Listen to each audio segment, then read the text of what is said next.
கொஞ்சம் ரொம்ப இன்ட்ரெஸ்டிங்கா இருக்க போது பாருங்க. ஏன்னா டிஎஸ்சி நீங்க சொல்ற மாதிரி எக்கச்சக்கமான ஃபார்ம்ல இருக்காங்க.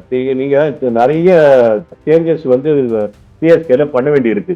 என்ன பொறுத்த வரைக்கும் நீங்க கேட்டீங்கன்னா, நான் வந்து அஸ்வினை ஓபன் பண்ண வைப்பேன்.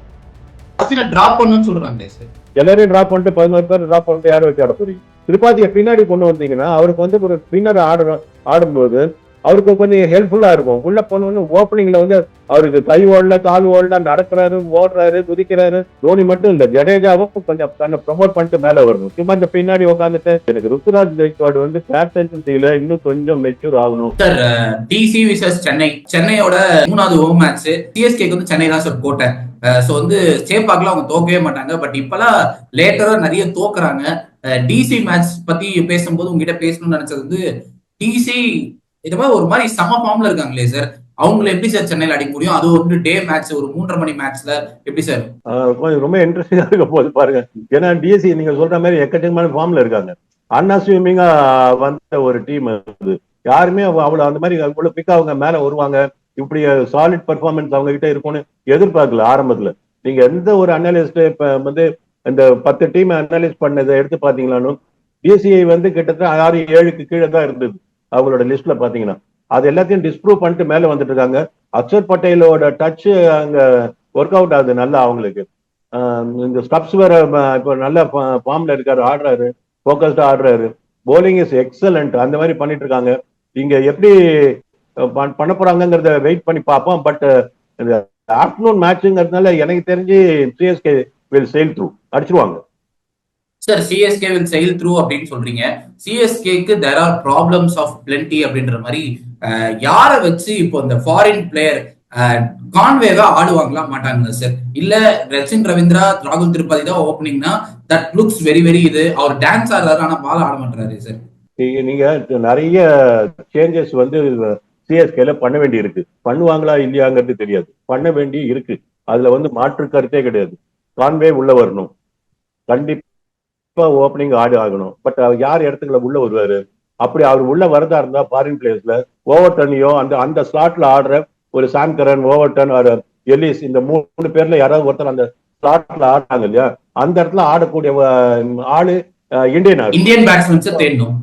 ஆமா, இந்தியனா இருக்கணும். அப்ப வந்து அந்த காம்போஜ் ரொம்ப நல்ல ஃபார்ம்ல இருக்காரு, அவரை உள்ள கொண்டு வரலாம். பட் கொண்டு வருவாங்களா தெரியல.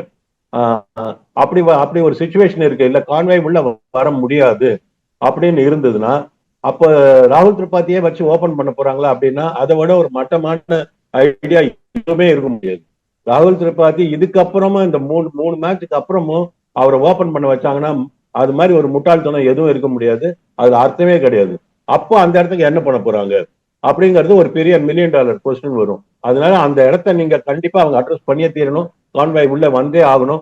ஒருவேளை கான்வாய் வர முடியலன்னு வச்சுக்கோங்களேன், நான் இன்னொரு இதுல கூட நான் சொல்லியிருந்தேன், என்ன பொறுத்த வரைக்கும் நீங்க கேட்டீங்கன்னா நான் வந்து அஸ்வினை ஓபன் பண்ண வைப்பேன்.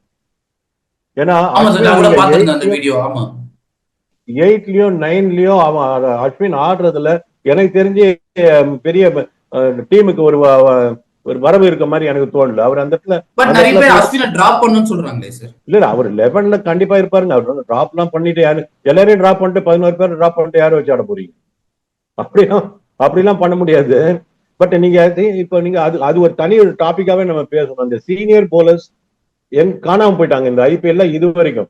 நீங்க பாத்தீங்கன்னா அஸ்வின் எடுத்துக்கோங்க, ஈவன் ஜடேஜா எடுத்துக்கோங்க, ரஷீத் கான் எடுத்துக்கோங்க. இந்த மாதிரி போலர்ஸ் எல்லாம் வந்து திடீர்னு ஒரு ஆஃப் கலர் மாதிரி தெரியறாங்க.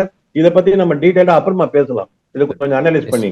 பட் இதை பொறுத்த வரைக்கும் பாத்தீங்கன்னா அஸ்வின் 11ல இருக்கிற பட்சத்துல அவரை வச்சு கூட நீங்க ஓபன் பண்ணலாம். ஒரு 10 பால் 20-25 ரன் பவர் பிளேல கொடுத்தாருன்னா நத்திங் லைக் தட். அதுக்கு ஈக்குவலா அவர் பின்னாடி வந்து அடிக்க போறது இல்லை. ஏன்னா பின்னாடி வந்தா கூட ஒரு 2 6 வேணா மாட்டலாம் அவருக்கு, அவ்வளவுதானே தவிர நின்று ஆடி அடிச்சு வின் பண்ணி கொடுக்கக்கூடிய அளவுக்கு அவருடைய T20ல அவருடைய பேட்டிங் இருக்காது. அட் 8 and 9 அவர் வந்து இன்னொரு நீங்க சொல்ற பாயிண்ட் வந்து சூப்பர் பாயிண்ட். ஏன்னா டிஎன்பிஎல்ல அவர் வந்து கடைசி 3 மேட்ச் ஓபன் பண்ணாரு. 3 மேட்சுமே அவர் 50 கிட்ட அடிச்சாரு. டிஎன்பிஎல் அவர் ஓபன் பண்ணது தனக்கு பேட்டிங் ப்ராவஸ் இருக்குன்னு நேஷனல் செலக்டர்ஸ் கிட்ட சொல்றதுக்காக பண்ணாரு. நான் அந்த மீனிங்லயே பேசல. இனிமே அவருக்கு தான் நேஷனல்ல இல்லையே, அதனால அதை விட்டுருங்க.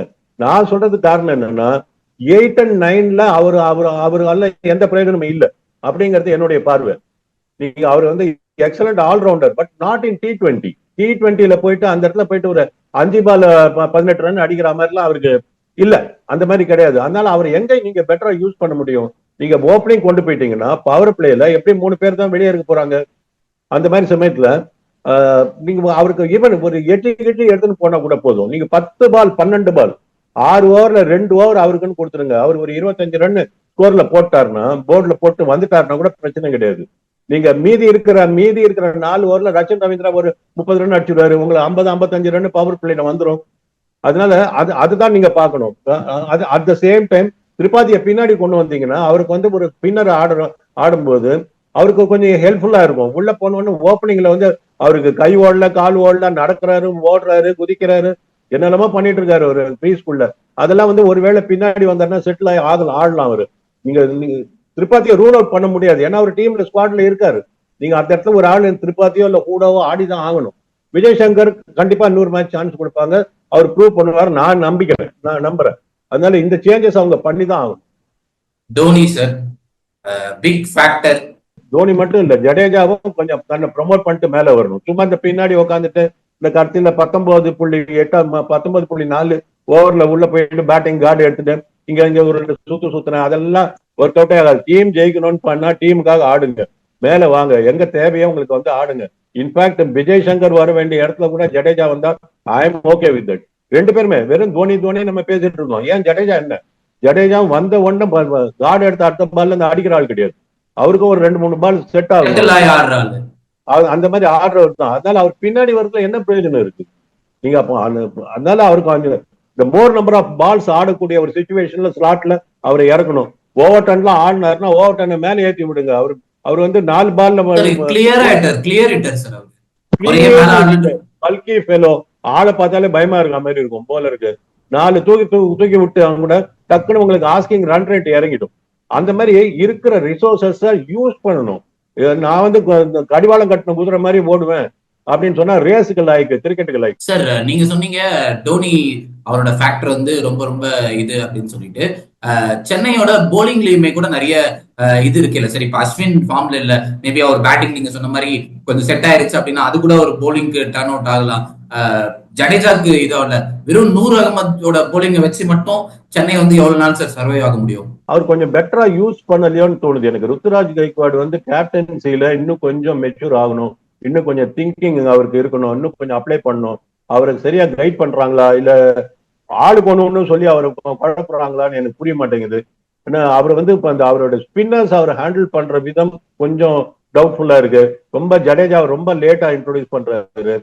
அதே மாதிரி இவர் கடைசி வரைக்கும் 100 வந்து ஒழிச்சு வைக்கிறாரு. நீங்க 100 வந்து 7வது ஓவர் 8வது ஓவர்ல வந்து ஒரு ஓவர் கொடுத்துட்டு சின்ன ஒரு குழப்பிட்டு போகலாம். செகண்ட் திங், இந்த விஜய் சங்கர், தூபே, இந்த மாதிரி ஆட்களோட போலிங்க அவர் மதிக்க மாட்டேங்கிறாரு. ஒரு ஓவர் நடுவில் கொடுக்கலாம். ஒரு போலரை போட்டு கிழிச்சிட்டு இருக்கும்போது ஒரு ஓவரை இவனை கொடுத்து இவங்க போலிங்ல அடிச்சாலும் என்ன அவரையும் அடிக்கிறாங்க இவரையும் அடிக்கிறாங்கன்னு வச்சுட்டு போயிடலாம். பட் ஒரு சான்ஸ் எடுத்து பார்க்கலாம், கன்ஃபியூஸ் பண்ணலாம் பேட்ஸ்மேனை. திடீர்னு ஒரு புது போலர் வந்து திடீர்னு வராரு, ஓடி வந்து ஒரு ஹாஃப் ஸ்பீட்ல போடுறாருன்னு வச்சுக்கோங்களேன். இவங்களாம் வந்து ஒரு செமி பேசர்ஸ். இவங்களுக்கு பால் வரவும் வராது, ஓடி வருவாங்க, ஓங்கி வீசுற மாதிரி இருக்கும், பால் வரவும் வராது. அந்த மாதிரி இருக்கிறவங்க தான் இன்னைக்கு பாத்தீங்கன்னா மோஹித் சர்மா, சந்தீப் சர்மா, இந்த மாதிரி ஆட்கள்லாம் பாத்தீங்கன்னா இந்த மாதிரி போலர்ஸ் தான். அவங்க ஸ்லோயர் ஒன்ஸ் எல்லாம் நடுவில் இருந்ததுன்னு வச்சுக்கோங்க, அவங்களுக்கு ரொம்ப யூஸ்ஃபுல்லா இருக்கும். ஒரு ஓவர் நடுவில் கொடுத்து பார்க்கலாம். இதெல்லாம் எதுவுமே அவர் ட்ரை பண்ண மாட்டேங்கிறாரு. he has got to learn lot of things. அவருடைய கேப்டன்சி கூட கொஞ்சம் ஒரு கொஸ்டின் மார்க் வந்துட்டு இருக்கு. சார் நீங்க கேப்டன்சி ஒரு கொஸ்டின் மார்க் வந்திருக்கு அப்படின்னு சொன்னீங்க. ஒரு சீனியர் கமெண்டேட்டர், ஒரு தமிழ்ல நம்ம இந்த சேனல்ல ஐபிஎல் போயிட்டு இருக்க சேனல்ல வந்து டோனி வில் ரிட்டையர் சூன், அதாவது வந்து அடுத்த 2-3 மேட்ச் ஹோம் மேட்ச்க்குள்ள ஒரு ரிட்டையர் ஆயிடுவார் அப்படின்னு சொல்றாங்க. அதெல்லாம் நம்பலாமா சார், இல்ல அது அப்படி நடக்கிறதுக்கு வாய்ப்பு இருக்கா? 5 வருஷமா பேசிட்டு இருக்கோமே, அதெல்லாம் அதை பத்தி நம்ம பேசவே வேண்டாமே கோகுல், வேண்டாம். தோனிங்கிற ஒரு பிளேயர் இருக்காரு, அவர் இருக்கும்போது எப்படி ஆடணும், எங்க ஆடணும், எப்படி ஆடினா நல்லது அப்படிங்கறது நம்ம ஒப்பீனியன் சொல்றோம். அவர் இல்லைன்னா அவரை பத்தி என்ன பேச போறோம், அது அவர் எடுக்க வேண்டிய முடிவு. இந்த டிசில இருந்து எனக்கு ஒரு பிளேயரை பத்தி கேட்கணும்னு நினைச்சேன் சார். 2-3 யங்ஸ்டர்ஸ் வந்து பயங்கரமா பர்ஃபார்ம் பண்ணிருக்காங்க சார். ஒண்ணு வந்து இந்த விபின் நிகம்னு ஒரு பிளேயரு, பயங்கரமா லெக் ஸ்பின் போடுறாரு, செம்ம ஹிட்டிங் எபிலிட்டி. அசுதோஷ் சர்மா சொல்லவே வேணாம், he played the innings of IPL. ஒரு 2-3 வருஷத்துல இன்னிங்ஸ் ஆஃப் IPL ஆடினாரு. அந்த யங்ஸ்டர்ஸ் எல்லாம் நல்லா க்ரூம் பண்றாங்களா சார் டிசில? அதுதான் சென்னையில இல்லையா சார்? சென்னையில என்னைக்குமே இல்ல, என்னைக்குமே கிடையாது. சென்னையில வந்து எப்பவுமே ஒரு 11 எடுத்தாங்கன்னா அதை ஸ்டிக் ஆன் பண்ணுவாங்க. ஒவ்வொருக்கும் ஒவ்வொரு பிரான்ச்சைஸுக்கும் ஒவ்வொரு டீம் மேனேஜ்மெண்ட்டுக்கும் ஒரு ஸ்டைல் இருக்கு. அவங்களாம் வந்து சேஞ்சஸ் நிறைய பண்ணிட்டே இருப்பாங்க. புதுசா ஒரு ஆளை உள்ள கொண்டு வந்துட்டு ஆட வைக்கலாமா, இவங்களை இது ட்ரை பண்ணலாமா, இவங்களை இது ஒர்க் அவுட் ஆகுதான்னு பார்க்கலாமா அப்படின்னு சொல்லி பார்த்துட்டு இருப்பாங்க. அது அது அவங்களோட ஸ்டைல். சென்னை இது வந்து நான் கான்பிடண்டா 12 பேர் எடுக்கிறேன், அதுல 11 பேர் விளையாட போறான்.